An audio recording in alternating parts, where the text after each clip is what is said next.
It's Roland Garros time, and this time we're looking at the women's draw. Last year, Coco Gauff reigned supreme, but whose chance will it be this year? Iga's back in form. We got Sabalenka and Rybakina. They're the top seeds, and we're going to go through the draw.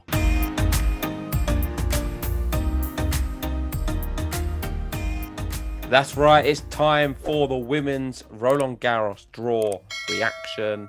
And this one is a little bit more open than the men's. I mean, we spoke yesterday about Jannik Sinner and his chances.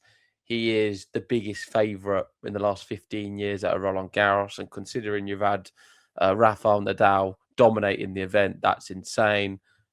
Of course, Carlos Alcaraz not being there, Djokovic not being in his peak condition is a big reason why. On the women's, however, it's very open. You've got the favourite, marginally, Iga, which may surprise some people, but she has come back into form a little bit, and she has been the best clay court player these last 5 years or so. Sabalenka's second favourite, and then you've got Rybakina and Coco Gauff. I would say they are the big four coming into the event. They're the leading four players on the women's tour. But it could come from some other players, because you've got then the likes of your Mira Andreevas, your Svitolina, who's done incredibly well just winning Rome, Anisimova and Boku. I think there's some other players who have some great abilities to really knock out them big four names that I mentioned. And all in all, I'm looking at it, and as much as Iga's the favourite, I just don't think she's going to win it. Yeah, it's really difficult to call. Obviously, Iga being the favourite might surprise some people. She hasn't won a clay court tournament this year. Yeah. So that does throw, obviously, a cat amongst the pigeons. Marta Kostyuk, she's won 2 clay court titles this year, one of them being a Masters in Madrid, and Svitolina obviously coming off the back of winning Rome as well. Are they the two most informed women? And are they the danger people to be looking out for in this draw? I think that Kostyuk, no one's going to want to play her right now. I think she's playing the best tennis of her career. And Svitolina has revolutionized her game. She didn't need, I think she was shocked the fact that she was able to win Rome again. She's won it 3 times now. But the last time she won it was 8 years ago. So insane that she's come back to the top of the game again. She's a real threat ahead of Roland Garros. Yeah, definitely. And back on Iga, I mean, the last title she won was what? I'm just trying to work it out. I mean, last year she won Cincinnati, and then she won Wimbledon as well, being obviously a massive title. She has won a slam every year since 2022. So she can pick up a slam every year. Is it going to be this Roland Garros, considering it is her best one by far? She won it 3 times in a row, got to the semis last year, and that's why she's the favourite. But I don't know. I don't feel like it's the same Iga as a few years ago, and potentially she could go this year without winning a single slam. Yeah, I think people have worked out the blueprint, so to speak. And if you really go all-out attack against Iga, then she does become susceptible to... She starts rushing her tennis. That's the problem. The only thing with Iga, she plays so much better when she has more time on the ball. When she doesn't have any time, you see erratic Iga. And she's also been unwell. I think that's what impacted her in some of the recent clay court events. So physically not been at her best, had a few issues with coaches too and different things. So not settled. It's not a settled version of her. Sabalenka, in terms of preparation, has not been as good as the rest of the year, but it's still Sabalenka and beats most players who she plays. Yeah. But really on the clay courts, I would say she was a little bit unsettled. A few question marks there. Lost to Solana Castella in Rome in her second match. Lost to Baptiste in Madrid. Obviously, that they're the only clay court tournaments that we've got to go off from her. She's had some good performances. She had a hip issue though, and she's now confirmed that she's 100% ready for Roland Garros. So there's no issue with the hip. Last year finalist. So yeah. So I actually make her my favourite for the tournament over an Iga. which could surprise some people listening, because maybe in the past I've never said that, but I'm looking at this and I'm thinking Sabalenka's my favourite. She's the number one seed, maybe not the best prep, few issues. I think she's 100% ready, as she said, and this is her section. Yeah. Who's in there? I mean, in terms of seeds, we've got Buxa, Jovic, Mboko, Keys, Diana Snyder, Pegula, and Osaka. I mean, it's not great, is it? I mean, it's quite tough. I mean, you got to look at Osaka and Mboko as the real standouts. I know Pegula's a fifth seed, but I don't know. I just feel like she's not going to be so much of a threat for Saba, and not on the clay. Mboko, Osaka, though, I think they're just two exciting players at different stages of their career. Saka's been there, done it. We know how well she played against Iga. Was it last year or the year before? Almost knocking her out. And Boko, one of the most exciting young players with Mira Andreeva on the tour right now. If we do get Mboko Sabalenka, I think Sabalenka keeps beating her. We've seen the matchup, and I've said there's going to be some jeopardy, and I think Mboko might be able to beat her. Always loses. So, all in all, Sabalenka is always on her racket. It's going to be down to her if she is to lose. But on paper, it's not a nice draw. I would argue. Yeah, there's some real standout players in here as well. And we always say judge it more upon the non-seeded players than the seeded players. And one matchup that jumps off the page here is the two great friends, the youngsters, Eala, Jovic, playing in the first round. I bet that they're happy that one of them's going to make the second round, but probably devastated that they're going to have to knock each other out the tournament, which is very sad. And we got the Indonesian there as well, Jen, right next to Eala in the draw, which is crazy as well. Donna Vekic, another good one. Son Mez, another good player who's not a seed. And if you go over to the other side, look who it is. JG's wild card in there. It is Hannah van der Winkel, and she's up against Madison Keys in the first round. Yeah, tough match. And Mboko, not an easy first round match. Bartonkova is very good. Yeah. So be careful with that one, I'd say, Mboko. Everybody's expecting her to win that. That is a potential banana skin, I'm telling you now. Yeah, there's always some. First day, there'll be some big names going out. Iga Jovic is the favourite against Eala, 1.3. She's at 17 in the world. Eala 38 in the world. Incredible that they're both facing each other, considering they're both pretty high in the rankings. I actually fancy Eala. I think she's going to win that one. This is my reasoning for it. Eala historically in these slams is pretty good for the first round. She's good at killing off a big name. And Jovic, I think, is a big name right now in tennis. She's one of the more exciting young players, someone who's got credentials to maybe hit the top 10 this year and push on from there. Let's see how she gets on at the US Open, and that'll be her best slam. And Eala, I think, is good value to knock out the first round someone as an underdog. Beyond that, then we always get a bit hyped, and we think she's going to keep winning, and she never does. But yeah, that's kind of my prediction. Could we get a Eala Sabalenka matchup? That would be amazing. Eala would have to beat Jovic, a few top players. I mean, Emma Navarro's there. You've got Donna Vekic. You've got Osaka. It's going to be really tough. And yeah, if Sabalenka comes out of this quarter, she will 100% be the favourite to win the whole tournament, because she would be playing very good tennis, because she'd have had to have beaten someone pretty damn good in the round of 16. Yeah, of course. Yeah, this is if it's Osaka, more than likely, I think it probably will be. She went to 3 sets with her just recently, managed to get the win over her. But then if she gets through the quarter, who will be waiting for her in the potential semi-final? And on her side of the draw, she has Coco Gauff. So we wouldn't be able to get them in the final again this year. It would only be a semi-final. And Coco Gauff got the better of her. Seems to do well against her late in Grand Slams. Coco Gauff against Saba. Coco Gauff did well, got to the final, Rome. We need to see her step up again here. Defending champ, loads of points that she's going to be dropping in this tournament. So I would love it if she can continue some good form. The double faults need to stop. the errors need to stop. But if they do stop, she could win this whole thing again. Yeah, last year I tipped her to win Roland Garros, if you Oh remember. yeah, And you the did. reason I did it is because of her draw. And I looked at it at the time and I thought, oh, she's got really good. I think it's a nice draw. And if players go out at certain stages, this is going to open up perfectly for her. And in a final, anything's possible. So I feel similar looking at this right now. I don't think this is a bad draw at all. I think it's easier than Sabalenka's part. Yep. The downside would be she'd have to beat a Sabalenka in a semi-final.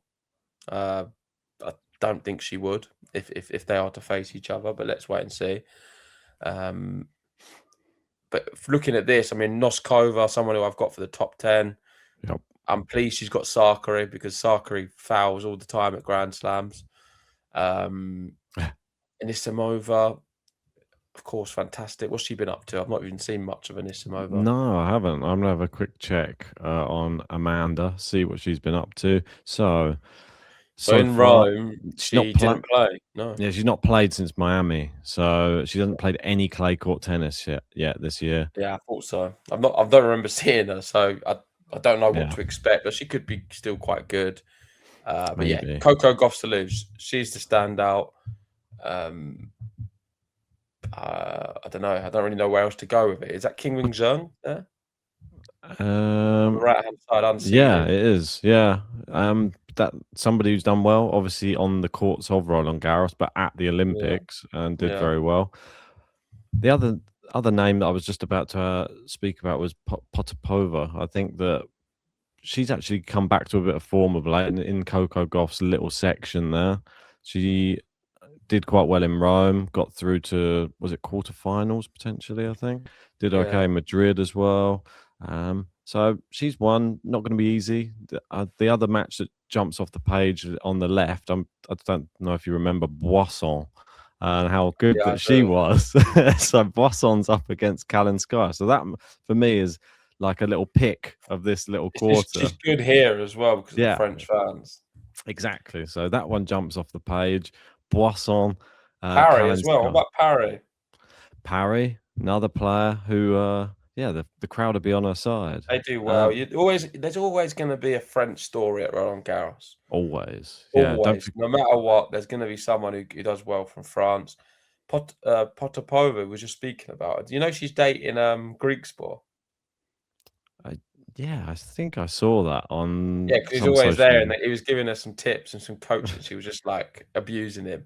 It's quite funny. I think it was at Rome or one of the recent ones. Well, it's another power couple for the tour. Is that replacing Badoza and Tsitsipas are out the window? We've got them in now. Greek sport Potapova. She's now Austrian now, so I'm a bit more on her side. Let's move down to the other side of the draw, and the number 2 seed is Elena Rybakina, and in her section she has Jasmine Paolini, Kostaya, Baptiste, Mukova, Samsonova, and Mira Andreeva, and Boskova. Those are the seeds.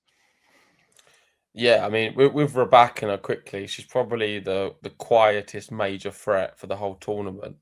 Because this year she's the most balanced player, for sure. She's already won the 2026 Australian Open. She's been one of the more consistent players.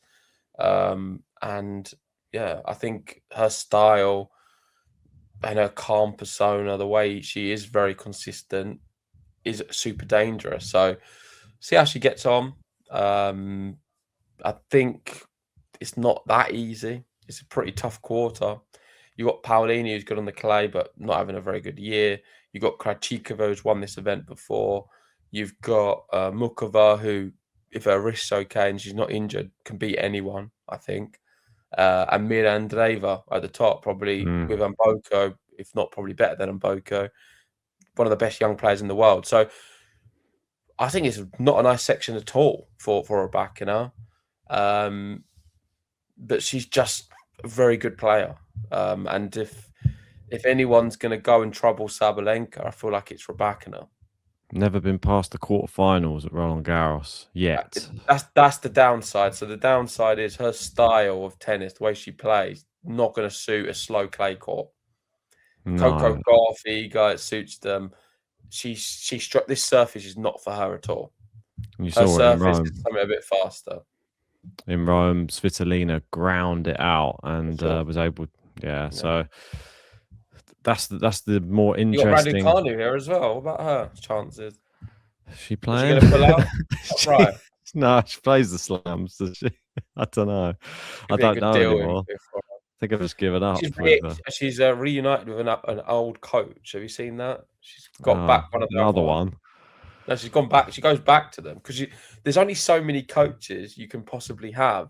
So she does the circuit, and then she goes back to old coaches. But yeah, I think she's a complete farce. To She's be having like fair, a list of like ex-boyfriends or something that she just keeps ringing up and just we have to call it out again, Ben. What you've done, Peter, in the top 10 is just the most delusional thing you've ever done since we've started the channel. no one saw this coming. What's she been up to for the last few months? Is she going to play it? Who knows? Is Oh, she I ill? I don't mean, know. the thing is, all the reasons have all been very much different. The last one was Illness. illness. So, There's been illness for the last few, I think. no, there was an issue, physical. But she's rehired her coach, Andrew, I forget his name, British guy. Andrew Richardson. Yeah. Yeah. So, well, let's see. Maybe she can start this tournament well. It's not the worst section for her, to be honest. I think if she comes up against Sester, she loses, though. Oh, so wait, Richardson was the one who she had after the 2021 US Open. Yeah, and now And she said, I've made a mistake. It's very difficult to say, but I think I made a mistake letting him go after 5 years. She won a tournament. Was like, maybe I should. I've just won the US Open, and she sacked him. But let's see how it goes for her. a quote from her said, "I use ChatGPT a lot, but picking my next coach was my own decision." There you go. So at least she's picking her own coach, not ChatGPT and her coach. Maybe ChatGPT will be her next coach. Who knows? I'll keep my eyes peeled. Hopefully, she can win a few matches at Roland Garros this year, and well, move up the rankings a little bit. Neither to get close to the top 10. Let's move on to the final section, which is the eager section. You're all eager to see who's in it. And, well, big names. We spoke about them at the start. Kostyuk, Svitolina. We got Leylah Fernandez, Ostapenko in Iga's little section down here. Oh, dear. Clara Oh dear, Towson. oh dear. Jinyu Wong and Belinda Bencic making up the seeds. Wow, that's Okay, let me just crazy. get the head-to-head for Iga Ostapenko because I want to remember the Crazy. stats. It's Do you not know off the good. top of your head? No, probably 5-love or something. No, it's 6. 6. 6-love. They've played each other 6 times. Ostapenko's won 6 times. This is horrible for Iga. Not a nice draw at all. She's still favourite. And she's still favourite. Wow. So I think there's some good value elsewhere. Iga cannot beat Elena Ostapenko. There's a mental block there. Let's see if she even plays it because Ostapenko can easily lose to Seedorf, Lynette, Valentova. It's pretty good as well. Yeah, she can lose to anyone before that. She don't lose to Iga though. But let's wait and see. Of course, the match we all want to see. I want to see that match. We'll be doing a video straight after. I'm sure it'll be the big talking point of that day's video if we are to get it. The other side, Svitolina, like you say, I think she'll be really pleased. You say it's a tough draw. I don't think so. I think this is a lovely draw. Not for her, but I think for Iga, the fact she's got Svitolina in a quarter is terrible. Yeah, but I think Svitolina would actually really benefit from this quarter because most likely she won't play her, and Svitolina will beat an Ostapenko if she because Ostapenko can beat Iga and then lose to someone else. So I think if you're looking at it from this left-hand side, look at your Clara Towsons, your Bencic, or your Svitolina. This is a great draw for any of them because Ostapenko is a draw. She will ruin the draw for kill some big players off and then lose out herself. Well, Svitolina in the last tournament just beat Rybakina, Iga, and Coco Gauff back to back. So she is in some hot form at the moment, and all in 3 sets. They were all ground out victories, and that just proves somebody who's really wanting to win tennis matches doesn't give up ever. Yeah, but I've seen this with Svitolina before, where she's come into a tournament in good form and then not played very well at all. So let's just take it all for face She's got my value. wild card, potentially second round as well. Quevedo is there. Managed to qualify. Well done, Oh, against a Caitlin. wild card, so lucky. Jean. You It was a French. you always get the luckiest draws with your wild cards. That's Don't one know thing I've about that. noticed. Do you see my men's one? That's not that lucky. Toby Samuel's got Alex de Minaur first smash. Terrible draw. So I'm not got much hope on Toby Samuel, sadly. But if you could do something, prove me wrong. I don't know. But looking at this, obviously, Iga potential semi-final could be Rybakina as well. So she could have to face Ostapenko, Marta Kostyuk, Svitolina, and then Rybakina. Yeah, but I think Don't sound that easy. You need to focus on that Ostapenko match. Yeah. Let's have a. So this is, well, these new fancy graphics. Whoa, look at this. So this could be potential Iga's route there. So Sloane Stephens, Ostapenko, Kostyuk, Svitolina, Rybakina, Sabalenka. Who's Emerson Jones? Sounds Australian. Yeah, but it's a name I'm not familiar with. Emerson Are you familiar? Jones. No, Francesca Not really. Jones. Yeah, So Australian. She is Australian. She's 17 years old. Yeah, I've never heard of her. I'm not going to give her much. Singles ranking of 151. At 17, that's very good. She's actually quite a good player. Could this be the big upset of the tournament? Will Iga even get past Emerson Jones? Yeah. Oh, she played in Miami. She beat Kvitova and then lost to Svitolina. Okay, interesting. Good player. Young player. Let's see how she gets on. But no, it's not a great draw. I know what you mean because of the Ostapenko one, but I can't really talk beyond that. In terms of Sabalenka, it's great for her that she avoids her until the final. Yeah, Saba there looks pretty good until the semis, if I'm honest. I think she should be favourite for the tournament based on that. I'm shocked that she's not. I think there's good value to be made here on Sabalenka for Roland Garros. Yep. Coco Gauff, this is what her one looks like. Taylor Townsend, Sharif, Potapova, Alexandrova, Anisimova. Still not too bad either, really, up until maybe the semis again. Yeah. Yeah. So on that side, it looks a little bit nicer. I mean, Rybakina's one still quite good. I think it's only Iga's one that doesn't look great, to be honest. I think Iga's had a bit of a stinker. Don't like Blinkova though, does she? She lost to Blinkova. That is true. That could be a potential banana skin. Krejcikova, even though she's a past champion, I don't know why we're not giving her any hope at all. No, I think she's done now at the top level. Possibly done. Yeah, could be done. But yeah, Mirandreva could be somebody who comes out of this tournament smelling the roses. That's one player we definitely should keep an eye on. I think that she's very good and she's going to win a slam at some point. I think everybody knows it. Just which one's it going to be? I think Clay might be the place where... Who's going to win a slam at some point? Mirandreva. Yeah, it's going to happen. I don't know when. I know what you mean. I just don't know what tournament it's going to arrive at. Probably would be a Roland Garros, I think. I think so as well. I think this is the one. Yeah, I think that the power that she lacks sometimes, it doesn't get exposed as much on the clay. So she's at 9-1, Mirandreva. Yeah. Quite like that. 5th favourite. What's Saba? 3.75. Not bad. It's quite good. Yeah, I think Coco? So. Coco's at 8. Whoa. That's value. Considering the draw, she's probably pretty good up until the semis, and if she's in good form and plays Saba, she beat her in the final last year. She could probably just been to a final in the last tournament. Definitely. Well, let us know who you'll be putting your money on, because I can't wait now. Now I've seen that, I didn't have a clue before we came into this draw reaction about Iga's draw. I was even thinking coming in like, oh, Iga's coming back to a bit of form. But I didn't realize her draw was so tough. And now, yeah, I don't see Iga as my champion.